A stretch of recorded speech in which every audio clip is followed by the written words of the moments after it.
So yeah, this lesson is it has a remediation, and it's the last day where we do the presentation role play. So the students have been practicing with role playing these three different firefighter roles. You have the captain, chief, and engineer, and they all have separate different roles, and they have to collaborate in order to fill in the spaces in their on their template. So the fire Okay. chief paper has the template, and each member of the group have to decide on the resources, get together, do some math, and add some critical thinking, how to strategize how to put out this fire.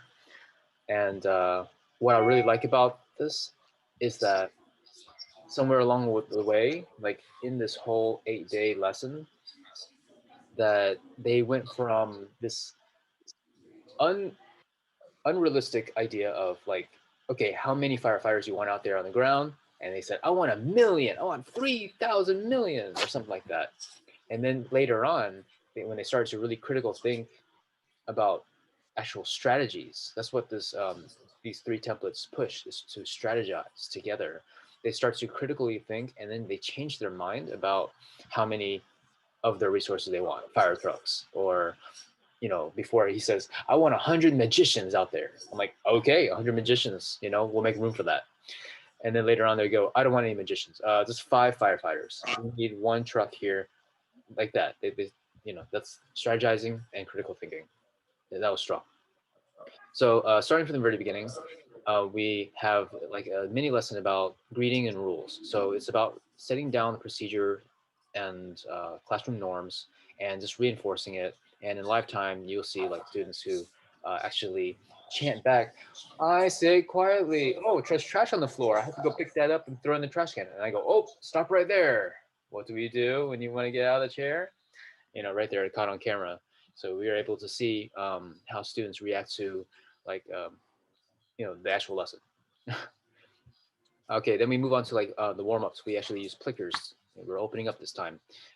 This is just to, I think, draw interest to um, firefighting. So on the topic of firefighting, I have a drawing on the board. We name a few things that we have been studying in class, and we're just covering the vocab words. Aerial ladder.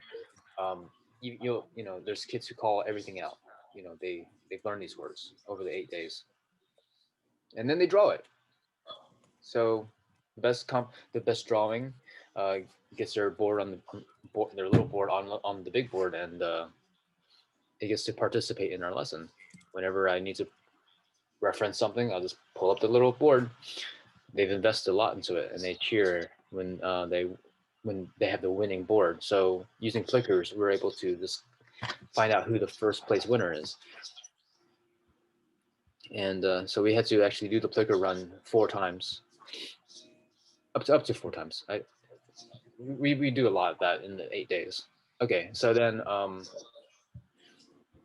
we move on to the collaborative sequencing. This is probably the biggest part because in the previous class they did not understand the concept um, of what peer assessment was. It's like, okay, we're watching green group now. What group do you write on your paper? And then they go, I'm pink group. And I go, no, no, no, no. We are watching another group. We had a hard time before, but this time, we kind of push through it. Like they're not feeling happy or whatever. But I'm just like, just patiently, just you guys just wait, just watch, see what happens. Okay, green group, hurry, go. And I kind of do a step by step remediation, just a real step by step. Like, what do we do next? Okay, one of the three roles, engineer spoke first. That's what they decided to do in part 2 of this lesson, to really collaborate and decide in sequencing who goes first, second, and third, giving them the choice. Okay, everyone class, good. So engineer, that's right. He went first. Now, was he loud? And was he remembering all his words? Rate 1 through 5. 5 is good. Do some concept checking questions, making sure they understand when to write 1 or 5. those who are in terms of differentiation for teaching them how to do peer assessment was um, that the higher level students, the higher achieving students would kind of get down to nitty gritty and to be able to like rate a circle like a 4 or 3 or 2. That okay, so uh, And how do you feel like they did with that? much better, like a 70% rate. This would be Okay. the second time that we applied this peer assessment to. So it's on their way. I mean, they're on their way to really understand it. Yeah. So 70% rate, they understand it. Some students, the other 30%, they just circled it before they even saw the presentation. So it was clear that they don't understand yet. Things like that. Um, right. So collaborative sequencing is actually a new kind of formative assessment that I kind of realized, like, because as you're trying to communicate the information to them, and you want to get an assessment, like, do you guys understand? I just said, okay, just rock paper scissors, because now they have to think, okay, I'm rock paper scissors, but for why? What's the purpose? And I'm watching. Do they understand the purpose? Do they understand the why? Yes, because then I assess the question: who goes first, second, and third, and they actually give me those answers. So it worked. I think in terms of standards, um, I mean, yeah, which standard would that be? Like, okay, it's just crazy right now. Oh, excuse me. Right now I'm just going through the actual briefing of the lesson plan versus the standards. Sorry about that. I just want to reach out Okay. to. Okay, then we do presentation role play. I use the first group as a student-led demonstration so that everyone can understand what they're looking at, what they're actually going to do. So that was a really big mountain for me to climb to really push them over, push them up to, and then they got it. You can see that, like, great. The second group goes on, this blue group, they they did great. In terms of differentiation, that's standard 2, 1 through, I'll say 1 through 3, is that like Elliot would kind of forget his words when he got up there to present. But it's kind of making these accommodations on my feet. I'm like, go ahead and read it. Okay, great. Now I'm going to take the paper from you. Do it one more time. You know, and I was able to do that, luckily, because he read it fast enough the first time. It wasn't so super Yes. slow. So I think in terms of Elliot, he has improved a lot in terms of his reading ability or memorization or just presentation especially. But yeah, everyone's been practicing, not just in class too. They've been practicing like even before class. In the mornings, I would sit down with them one on one, and kind of review their paper, their role, and I kind of I can see what parts need to be cut out. Remember, like in the last video, you were talking about like to apply differentiation to that lesson. Oh yeah, Elliot had a hard time writing, so there are some things I should cut out. So that's what I did this time, as I cut some stuff out, stuff that were not necessary. Just enough, uh, good enough for his level, or that is age appropriate and level appropriate for that student. I'll just cross things out. Okay, then we cut down to the last part. So we end it with the plicurus exit ticket, and this is just assessing about the engineer who does this math, like 3 plus 4 firefighters. I want now, who does that, right, class? And they do the plicurs. Is it engineer, captain, is it chief? Yeah, like that. So that's it also touches on the cross-disciplinary theme of math, as well as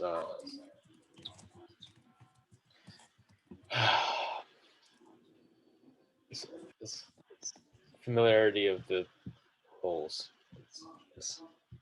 Okay, No, now no, I think all this is good. I mean, you've basically done like a whole. It's encompassing multiple subject areas, content areas, mhm. as well as working on their communication, their evaluative skills, all of their confidence level, uh, the math. You've encompassed so much in these lessons in this unit. It's good. Right, right. It's like bringing all those contents that we've been learning into one, like just hitting home with like. There's a name for that, and I can't think of it at the moment. Uh, It's multiple contents in one unit. There's a specific name for it, and it is project-based learning, but there's another word for that they don't really say anymore. I can't think of what it is, but it's like yeah. right, right, right. I think that's what more. I think that's what it is more. It's driven. Whatever that is, it's that driven lesson. It is a that driven lesson rather than a PBL driven lesson Unit, yeah, yeah, yeah. or unit. Yeah. Because it's really a little mini unit, and you've got lessons within it.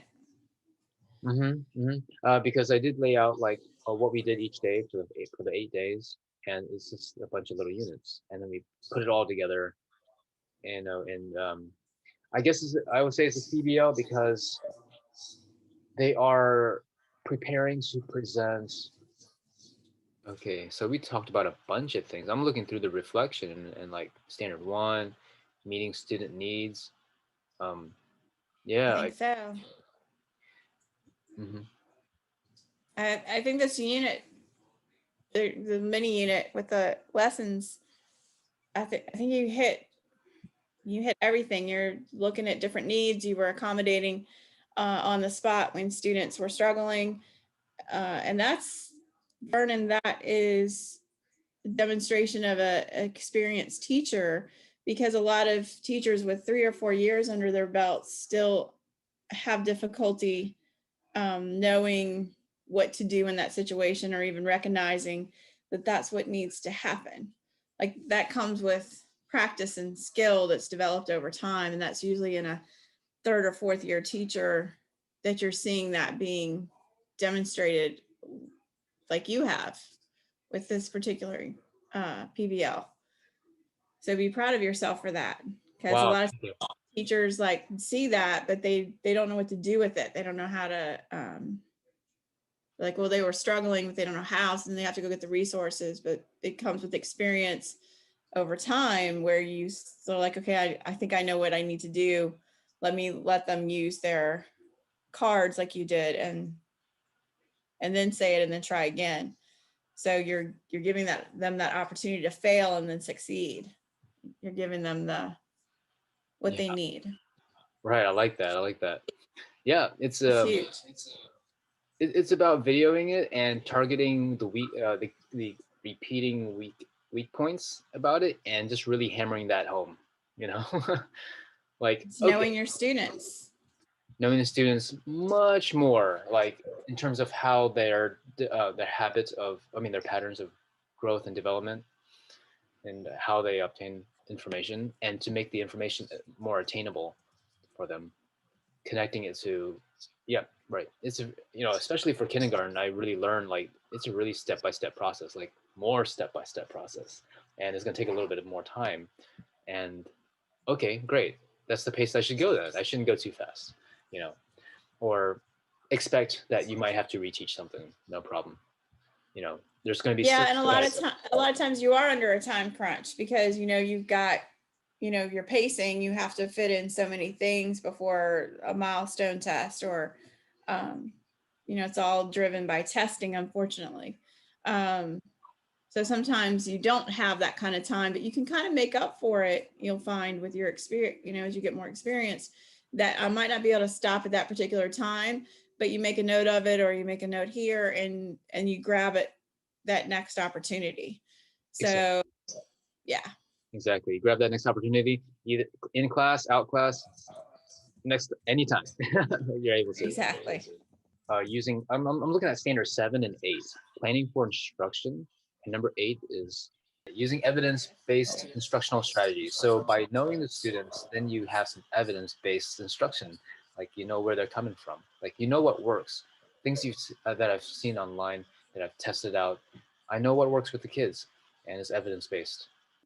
Basically, I don't know if it's really reteaching, but it's providing opportunities, and that's definitely research-based and evidence-based. And the assessment. So so you get to see clickers, like not just once at the end as an exit ticket. You get to see it as the introduction and the end. I like the way that you use, different things to assess them so they don't even know they're being assessed. So they're playing something like rock, paper, scissors. They have no idea. They think they're playing a game. That's And it. but they um but they're not aware that you're actually looking for something. And I think that's really good, because then you get, to me, you get a truer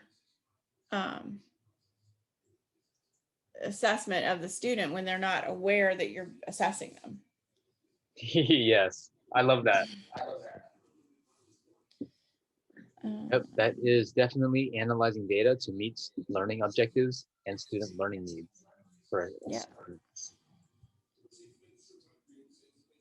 Yeah, you know what's really fun about like making timestamps on the lesson plan about where I demonstrated these standards is that you get to see where is it heavy. It's heavy on like student management and standard number 4, content knowledge.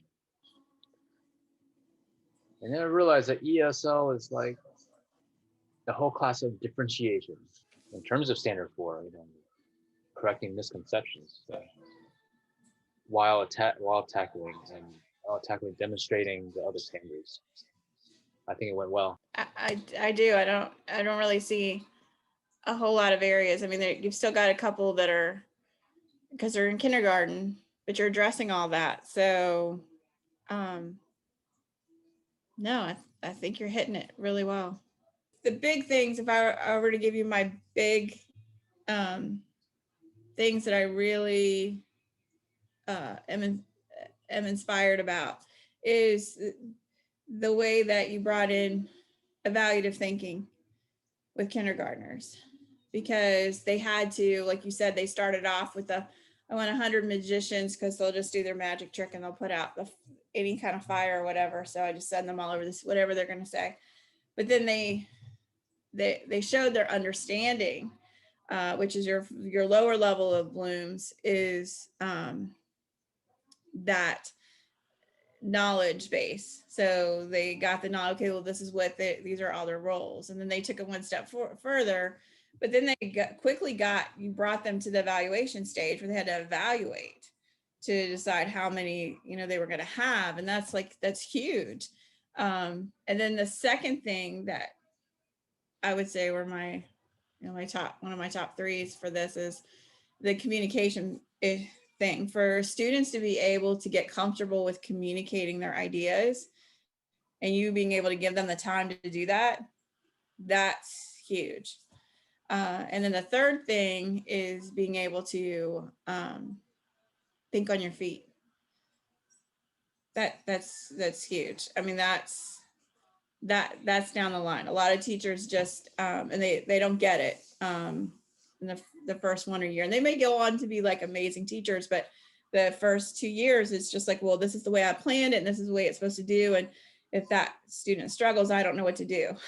So being able to just go, okay, and it's okay, you seem to be comfortable if it fails, and that's huge. You have to, as a teacher, you have to be comfortable with the fact that whatever you try might fail, and you just need to recognize it and throw it and move on, and not beat it to death and say, it's failing, this is what I have to do. So I don't know. So that thing of being able to think on your feet comes with experience, but some people just naturally have it, and I think you do. So those are my big top threes of, what I noticed about this project based was, and that all fits within your standards. And then, the next ones would be, of course, your assessment, your use of assessments.